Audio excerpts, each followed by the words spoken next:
Kind of like with The Substance or The Ugly Stepsister, you will certainly not want to be chowing down while watching the Shudder horror Saccharine. Seriously, don't even have food around you if you even check out the trailer. Hana, a lovelorn medical student, becomes terrorized by a sinister force after taking part in an obscure weight loss craze. I really should be doing a mukbang while doing this, but instead, just stick around to the end and I will try out a few munchies that I've gathered. Okay, so Saccharine made its rounds through the festival circuit in early 2026 and has just recently landed on Shudder. It stars at least a couple of people that you might be familiar with, like Midori Francis. She's been in some larger projects like Good Boys, Dash and Lily, Grey's Anatomy, and The Sex Lives of College Girls. There's also Danielle McDonald, who's been in things like Dumpling, The Tourist, and If I Had Legs, I'd Kick You. Now, they play med students who spend their days carving into cadavers and their nights partying or looking for a hookup. Now, this movie centers very much around body image and self-worth, while also adding commentary on the whole diet versus fat culture. Now, at times, the messaging is a little pointed and in your face, but because of how it's framed, this doesn't come across as the lesson that's being taught to us, but instead it showcases an intimate level of concern for a friend's well-being. Now, if you're into ASMR,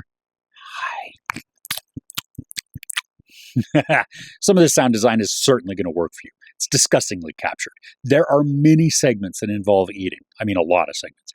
And these aren't done in a way that's alluring or sexy, even appetizing. Instead, it's more of a grotesquely horrifying barrage of mastication and slurping. The effect reminded me a little of the Dennis Quaid lunch scene with Demi Moore in The Substance, where the camera just focused in on his mouth as he stuffed his gullet, all while talking through the entire thing. Nasty. And then really, it's not the only element Saccharine shares with The Substance. This isn't a full-blown body horror, but the concepts are very similar when it comes to an individual going to extreme and shady means to achieve the body that they desire, and then how that all goes pear-shaped in a hurry. Now, the story here, it doesn't dwell too much on how or why the diet works for Francis's character, Hana.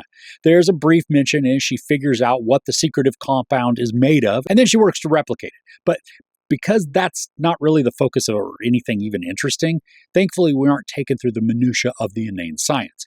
What is important is the effect that the method has on Hana, and this is where the film gets both intriguing and somewhat spooky. Now, Hana begins to have visions of this unappealing and menacing being. And it's definitely this unsettling concept just thanks to either a hefty amount of prosthetics or a very brave individual who agreed to bare themselves for the role. Literally. And I'm not trying to convey that this is an exploitative type of display.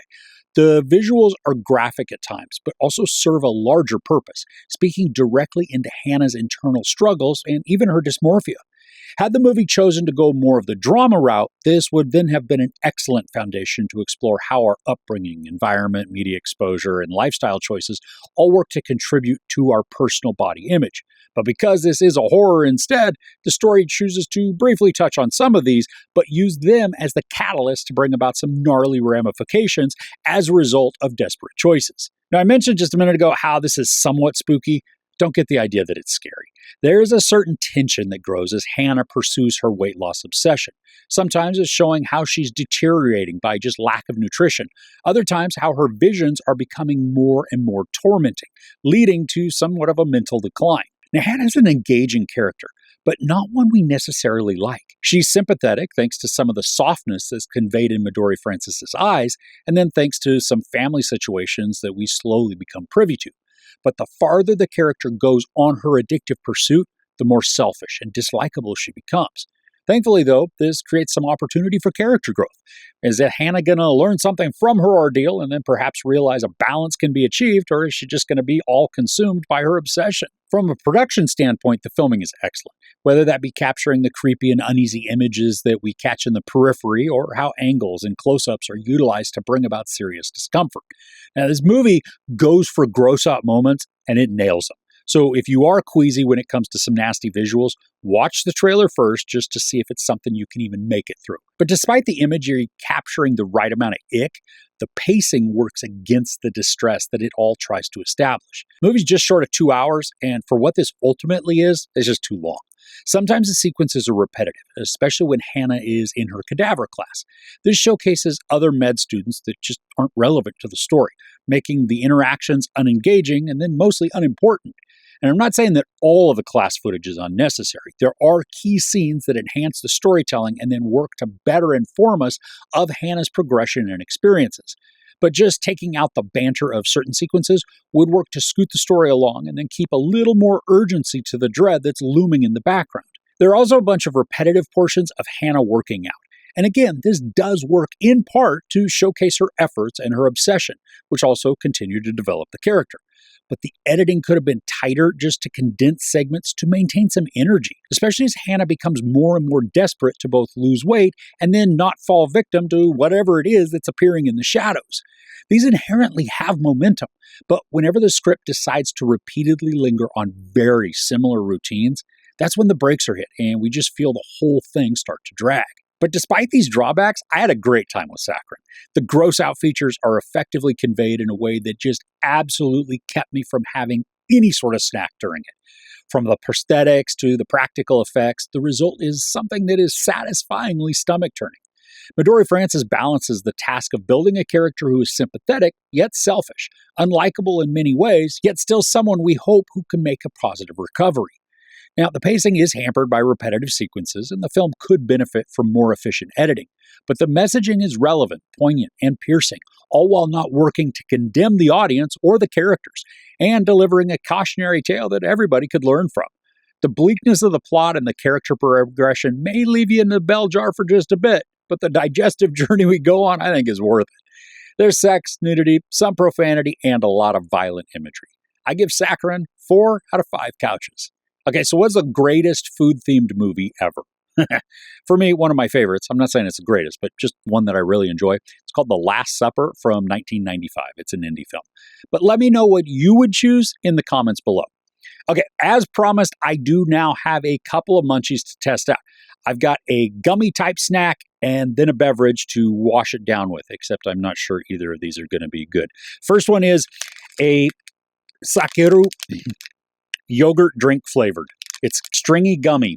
That's what it says on the back. I don't like yogurt. My kid bought this for me, so I'm not sure my kids are nice to me. Oh, it comes like in a Band-Aid. It looks like a Band-Aid too. So that's, well, we'll just take that for whatever that is. That may or may not be appealing. I don't know. I've never eaten a Band-Aid, at least on purpose. Okay. Smells like gum. A little bit, but then it has also a sweeter, sour. There's only one way to do this. And I gotta ask, the hell is yogurt drink flavored? What does that mean? It tastes like Bazooka gum. Remember those things that came in the little, and had the Bazooka Joe comic in them? It's not horrid. I wouldn't eat this again though.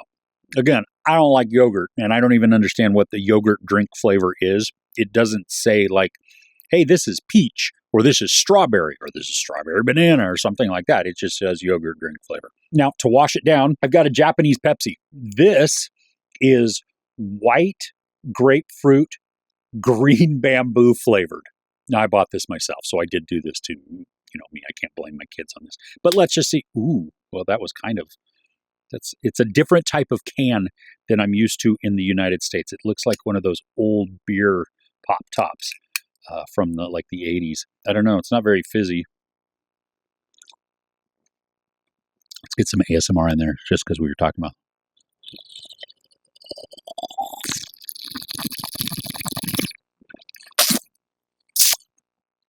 That's not good at all. I don't mind. No. Oh. It has a disinfectant aftertaste. That's grotesque. It starts off okay. I don't even mind the I don't know what I'm tasting. I don't know if it's the grapefruit or the bamboo. I don't know, but the combination of that mixed with the Pepsi, for my taste buds, does not work. Thanks for sticking around. If you enjoyed this, please give it a like. Also, don't forget to share and subscribe. I'm Chris. This is Movies and Munchies. Thanks for couching with me. And now I've got to go wash my mouth out because that is